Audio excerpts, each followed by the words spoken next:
These days, I am listening to UG Krishnamurti. Hmm? So UG Krishnamurti, in his videos, he's saying all spiritual teachers are con man, and with such audacity, sureness, and confidence in his face, he's saying all this. So my confidence also shatters. Uh, my beliefs, my understanding. I also like start questioning on my beliefs, ki whether I'm understanding things right or wrong, whether I'm following right things or not. So all these things keep what should I do regarding these? So please say something about UG Krishnamurti also and his liberation, what he calls it as a calamity. Why sometimes he sounds so different from any other spiritual teachers?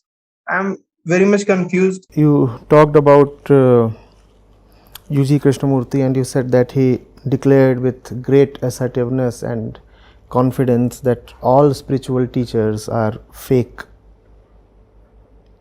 He was not the first to do that.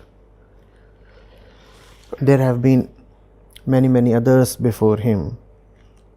In fact, Jiddu Krishnamurti, who mentored him for some time,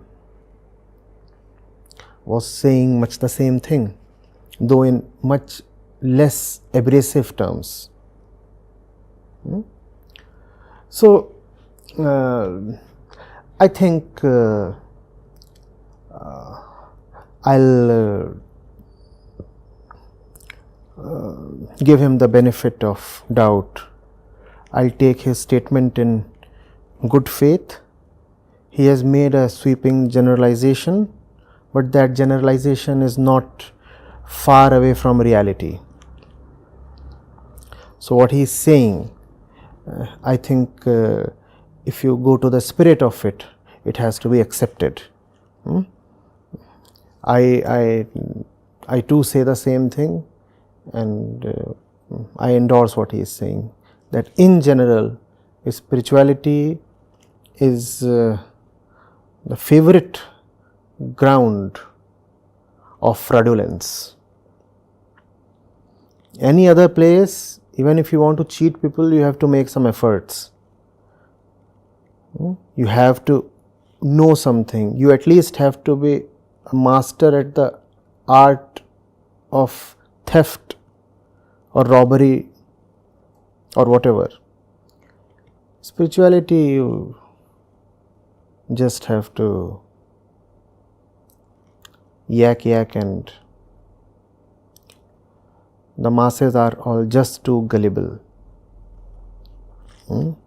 It's not, bad to say something or to try to uplift the other by teaching, but then this other must have the sense to engage in a conversation. Don't you want to understand what the other is saying? If you want to understand what the other is saying, why don't you bring some depth to the conversation? Why don't you ask him questions? But instead of questions, what you have is discourses. In fact, I face this peculiar problem. People who come to me and have been with teachers before, and are used to sitting in sermons and discourses, they just don't want to talk, they just want to listen. When I started speaking publicly, I faced this problem. They would say, you come and speak. I would say, I have nothing to speak. I can only converse. I can't talk at you, I can talk with you. Let's chat.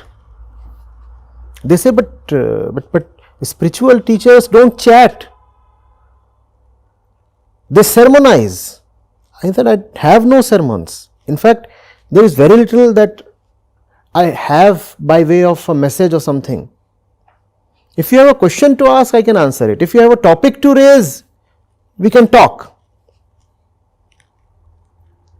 And it would be an awkward situation many a times. I would be there on the podium waiting for the audience to raise a question, and in front of me would be hundreds, and not one person would be willing to say anything. And then I would implore them again and again, please sir, please say something, please say something. And then one fellow in a feeble voice would mutter something, and that would anyway give me some stuff to speak on, and I'll say, and having said something heartfully, now I'll wait for the audience to reciprocate, and the audience would be mum again. And that comes from years of being dumbed down. Your parents don't want you to speak, your teachers don't want you to speak, and religious preachers, obviously they are very afraid if you speak up. So you don't ask even the most basic, logical, sensible questions, and you keep accepting even the most amusing kind of trash as if it's the word of the gods.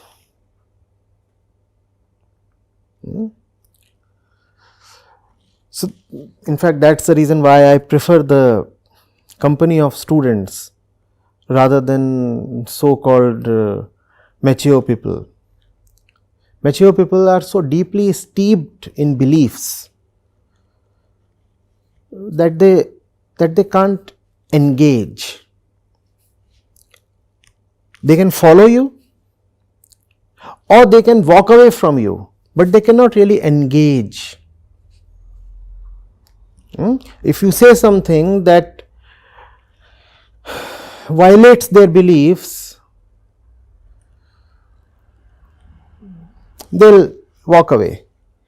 If you say something that reinforces their beliefs, they'll follow you. But at no point is there an effort to really explore, to want to know. That youth, that vitality, that love is missing, and that's the reason why spirituality has such a bad name today. I asked about me. The path that you are showing me, I'm walking on it. I'm trying, I'm questioning, I'm trying to understand everything. But when these things happens, I get deviated. So from last 2-3 days, I'm deviated from my path. As what I understand. So whenever I get deviated from the path of understanding and spirituality, what you are showing me, I suffer, and I'm suffering from 2-3 days a lot. No, you see, being So Asmit, I got it, right? And I'm keen to get into what you're saying. You see, it's better to be doubtful than to be falsely assured. No? Is it not? What do you want? False assurance, false confidence? And there are so many people who carry that. Very, very deep and false confidence. You look at their self-assuredness and you'll be impressed. You'll say, wow, this man knows so much. This kind of a confidence can come only from deep knowledge or deep understanding. No, confidence is a mask you can wear even without having any knowledge or understanding. It's far better to be doubtful. You said when you grow doubtful, then you cannot walk speedily on your path. Which path? If that path is indeed important to you, don't you want to be sure that it's the right path towards the right destination? Which path? Which path? If your journey is important to you, how is it not all right to question your path a million times? If the path is right, then every successive round of questioning will only deepen your trust in your path. No? Why are you afraid of investigating the path you are treading? Investigate. And if you are saying that you grow doubtful of me, I welcome that. In fact, doubt is not a bad position to start from. You see, if you are doubtful of me, you will be forced to inquire deeper into what I am saying. If what I am saying is real and useful, then this doubt will result in you understanding me better and developing a little more trust. And if what you are doubting indeed proves to be false, then good riddance. You have been saved. You doubted me and I proved to be a fraudster. Isn't that some relief for you?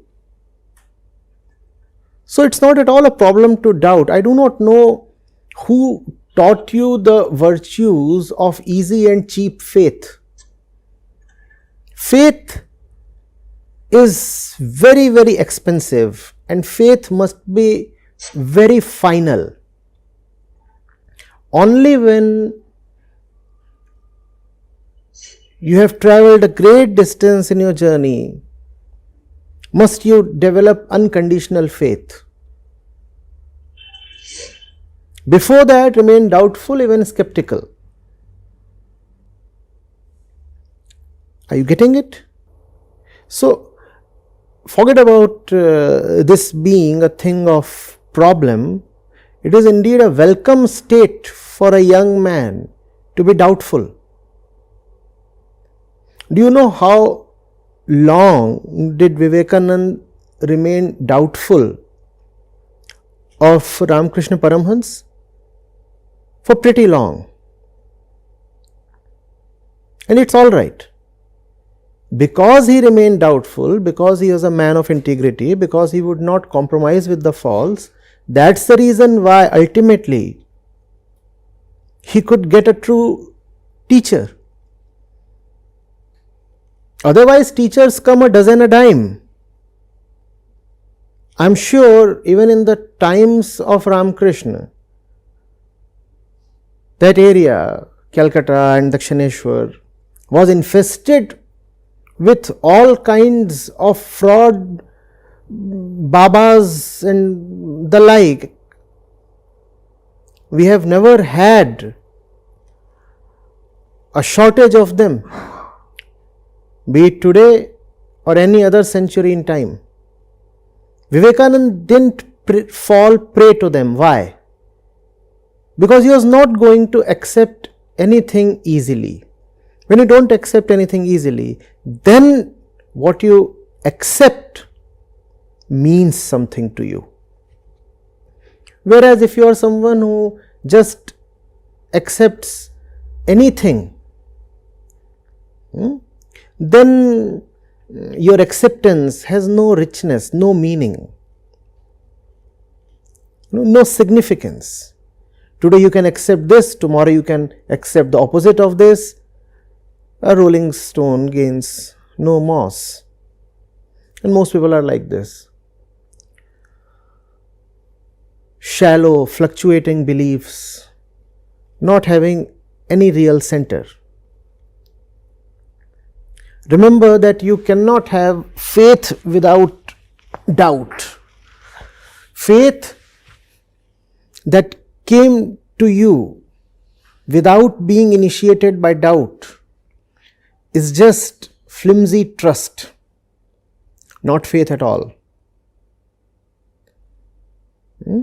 Let doubt be the interlocutor. Let doubt introduce faith to you. Won't that be great? You are there, faith is there,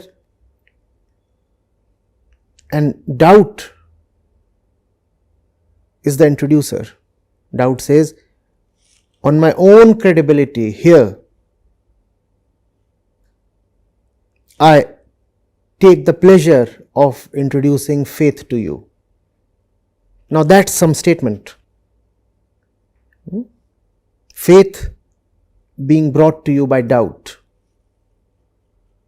Yes?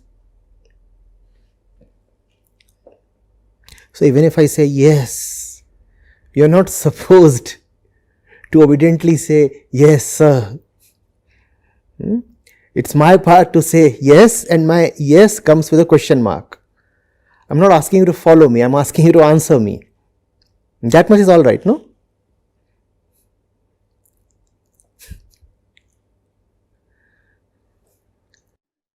Yes, sir. These things happens.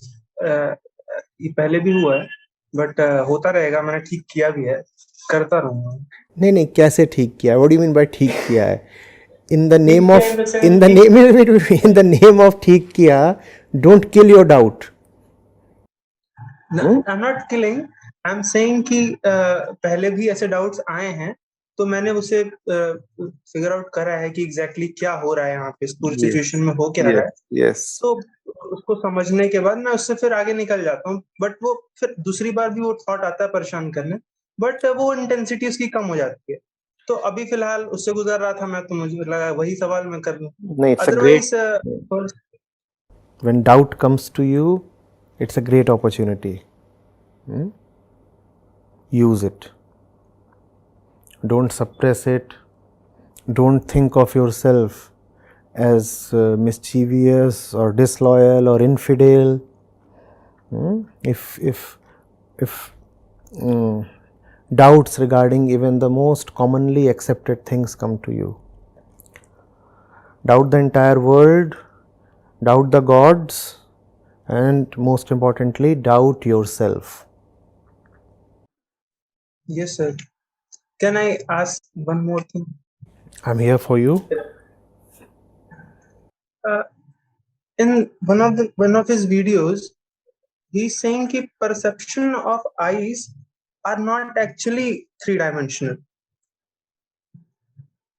So what is it? मतलब मैंने तो ऐसा किसी भी teacher से नहीं सुना.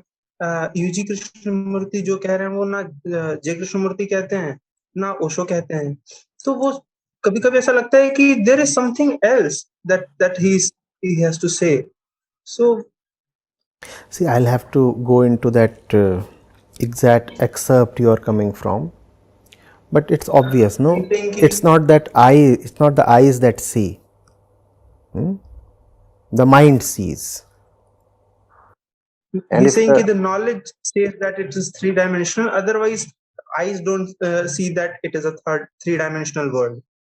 That's all right. You see, even if you don't have knowledge that it's a three-dimensional world, the fact that you live, eat, walk in a three-dimensional spatial reality will remain. Animals don't have knowledge regarding the dimensions of space. X, Y, Z axis they do not know, and still their entire movement is in the three dimensions and the fourth dimension of time. So that's a bit regarding naming. You know, you must listen to the right teachers with some empathy, because they often speak from a state of meditative depth. So sometimes the words might be a bit incoherent, or what they might be saying might be opposed to what they have previously said. These things are there, and when these things arise, then you are supposed to apply your own mind. Those words are always contextual. What is being said might be applicable only in one particular context, right? So do not get fixated on that. Read on, move ahead, and as you read on and as you read diversely, the meanings of what you are reading will get progressively clearer.